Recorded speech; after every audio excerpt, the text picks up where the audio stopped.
नमस्कार विद्यार्थी मित्रांनो, सध्या आता विदाऊट इंटरव्ह्यूची जी लिस्ट आहे तर ती लागणार आहे, परंतु त्यानंतर खरी मेहनत सुरू होणार आहे ती म्हणजे विथ इंटरव्ह्यू राऊंडची।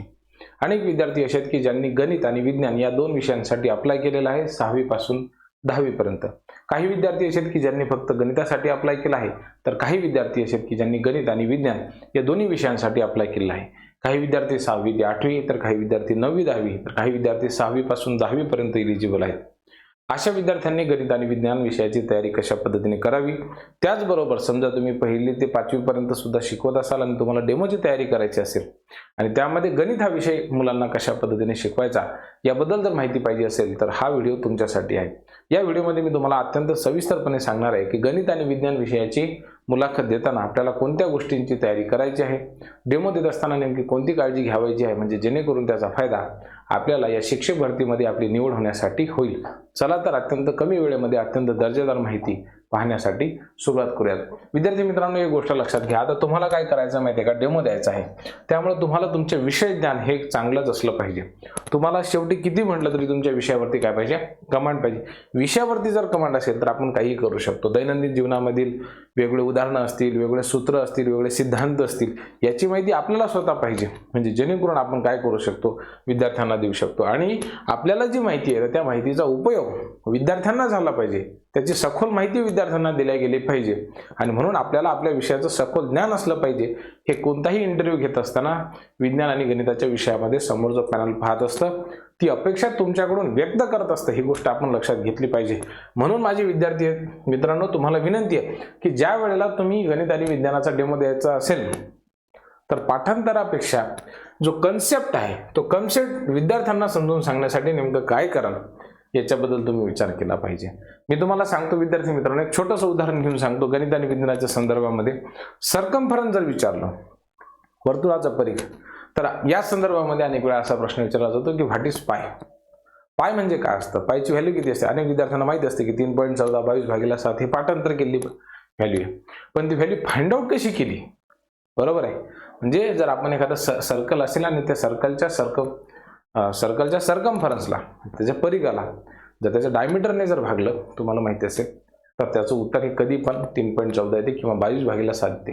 हे कॉमन आन्सर झालं, जे प्रत्येकाला माहिती पाहिजे। हा प्रश्न तर एका IASच्या इंटरव्ह्यूमध्ये, UPSCच्या इंटरव्ह्यूमध्ये सुद्धा विचारला गेला होता। ती मुलगी नंतर IAS झाली, पण तिला ह्या प्रश्नाचं उत्तर माहिती नसतं, तिने अक्षरशः सॉरी म्हटलेलं होतं। हा प्रश्न 100% आपल्याला विचारला जाईल, त्यामुळे आपण अशा प्रश्नाची तयारी त्या ठिकाणी करायला पाहिजे की जे प्रश्न क्रिटिकल असू शकतात, थोडेसे कन्व्हिन्सिंग असू शकतात आणि जे प्रश्न आपल्याला विचारले जाऊ शकतात, अशा प्रश्नांच्या दृष्टिकोनातून आपली तयारी त्या ठिकाणी कोणत्याही परिस्थितीमध्ये असली पाहिजे, ही गोष्ट आपण लक्षात घेतली पाहिजे। पुढे जर आपण गेलो विद्यार्थी मित्रांनो, तर बघा, आपल्याला डेमो टीचिंगचा जो आहे तो प्रभावी सराव करायचा आहे। शेवटी किती म्हटलं की तुम्हाला खूप ज्ञान आहे, परंतु ते जर तुम्हाला विद्यार्थ्यांपर्यंत पोहोचवता येत नसेल तर मात्र अडचण निर्माण होते। तुम्ही खूप चांगले हुशार आहात, प्रचंड हुशार आहात, तुम्ही कोणतेही गणित दिले की 1 मिनिटामध्ये सॉल्व्ह करू शकता, परंतु हे करत असताना भाऊ जर तुम्ही विद्यार्थ्यांना समजून सांगत नसाल तर त्याला काही अर्थ राहत नाही।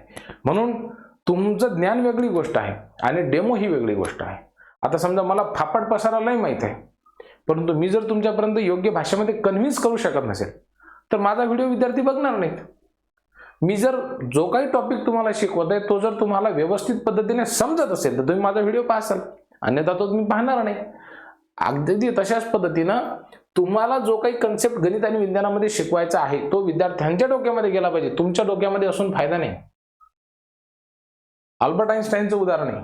अल्बर्ट आइन्स्टाईन असं म्हणे, आता त्याच्या नावावर खपवले जाते अल्बर्ट आइन्स्टाईन यांच्या नावावरती, परंतु अल्बर्ट आइन्स्टाईनचं असं म्हणणं होतं की एखादा टॉपिक तुम्हाला समजला असं तेव्हा समजा जेव्हा तुम्ही तो टॉपिक तुमच्या आजीला सोप्या भाषेमध्ये समजावून सांगू शकत असाल।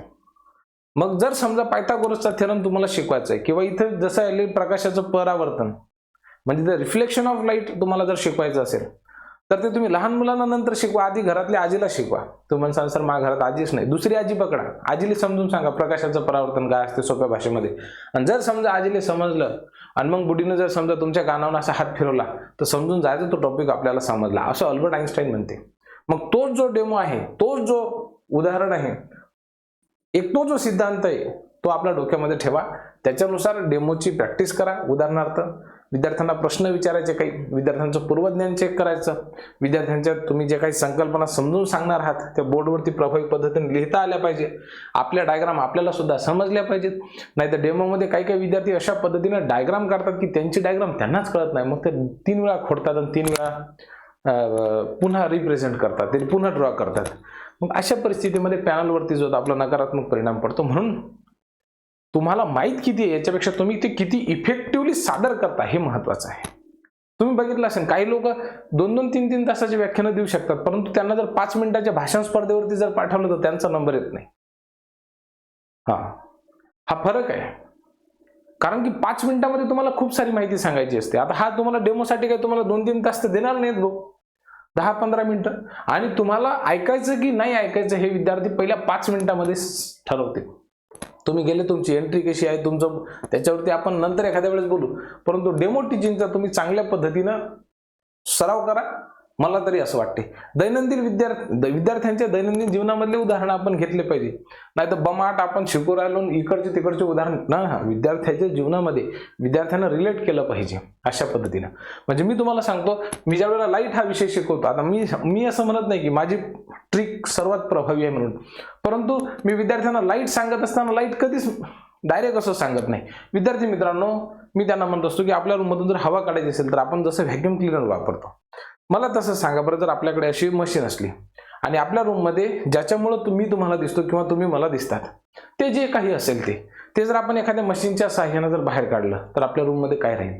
तर पोरं म्हणतात सर अंधार राहील, काही पोरं म्हणतात सर मी तुम्हाला दिसणार नाही.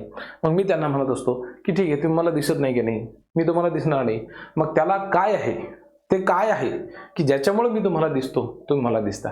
मग मुलं म्हणतात प्रकाश आहे. मग मी म्हणतो थांबा भाऊ, थांबणं लगा सोन्या जरासा. तुम्ही ते काहून सर?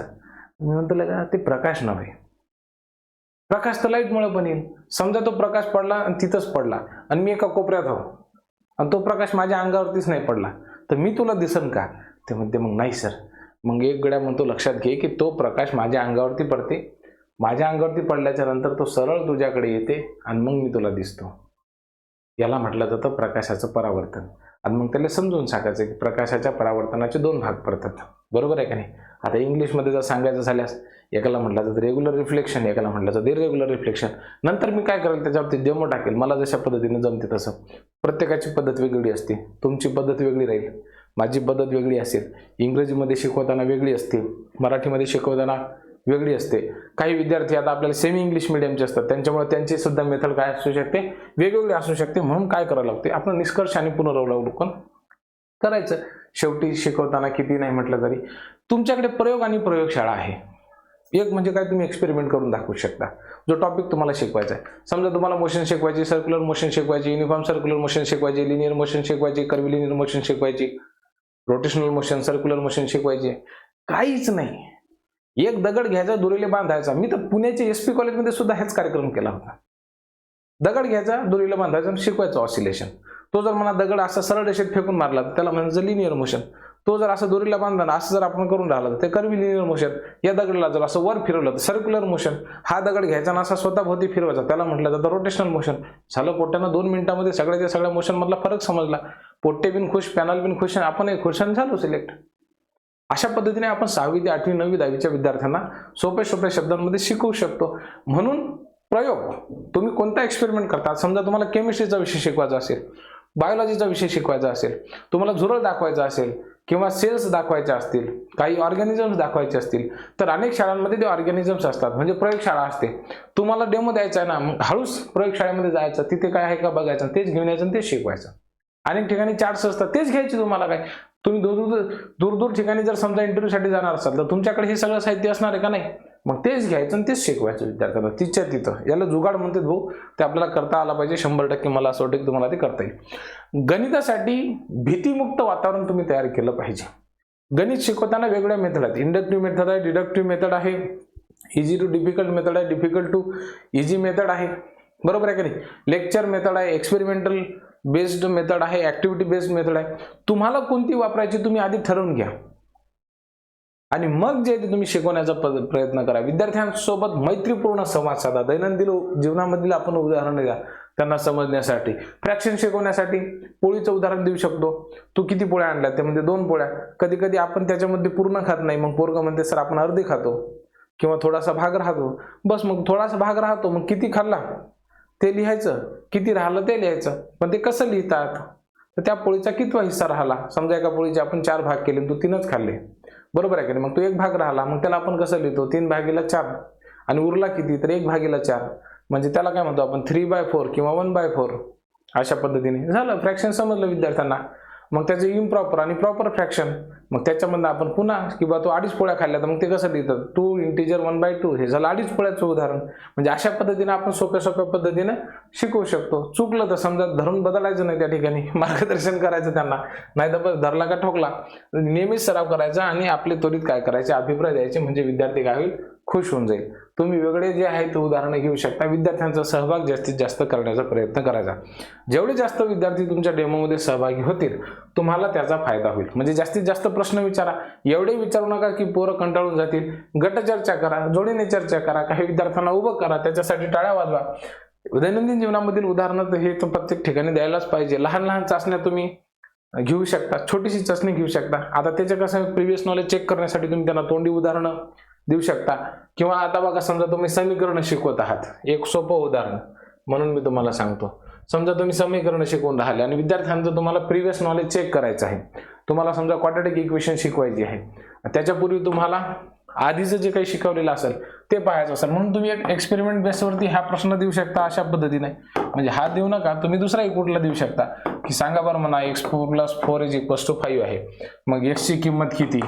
ठीक आहे का नाही? आता हे तुम्हाला माहिती आहे हे एक चलीय समीकरण आहे, तर त्याच्यामुळे तुम्हाला काय म्हटलं जातं, हे आपण 6वी पासून शिकतो, 7वी पासून शिकतो, 8वी पर्यंत शिकतो. तुम्हाला हे समजा 8व्या वर्गाला शिकवायचं आहे, बरोबर आहे की नाही? मग विद्यार्थ्यांची इन्व्हॉल्वमेंट तुमच्यामध्ये वाढवण्यासाठी तुम्ही काय करू शकता की त्यांना म्हणू शकता की भाऊ हे उदाहरण सॉल्व्ह करा. त्याच्यामध्ये की 100% काही विद्यार्थी सॉल्व्ह करतात, काही विद्यार्थी सॉल्व्ह करत नाहीत. अरे म्हणून खूप सोपं आहे. या 4ला हा 4 इकडे माहेरी आहे, इकडे सासरी गेले की याचे नियम बदलतात. मग इकडे हा प्लसमध्ये आहे, तिकडे गेले की मायनसमध्ये होऊन जाते. ऍक्च्युली तसं काही होत नसते बरं का, त्याचं चिन्ह बदलते. मग उत्तर किती येते? ते म्हणते सर 1 येते उत्तर, आहे की नाही? 1 झालं. मग सोपं. मग त्या अशा पद्धतीने तुम्ही त्यांचं प्रिव्हियस नॉलेज चेक करून जे आहे ते घेऊ शकता. आता मी खूप चिल्लर उदाहरण दिलं, याच्यापेक्षा चांगले उदाहरण जे तुम्ही घेऊ शकता. मला असं वाटतं की तुमच्या मनामध्ये या व्यतिरिक्त सुद्धा काही ना काही प्रश्न असतील तर तुम्ही कमेंट बॉक्समध्ये लिहा. प्रभावी पद्धतीने डेमो द्या. तुमचा डेमो जर चांगला झाला तर मुलाखत थोडीफार कमी जास्त जरी झाली तरी सुद्धा तुमची निवड होऊ शकते. काळजी घ्या भावांनो. खूप खूप धन्यवाद.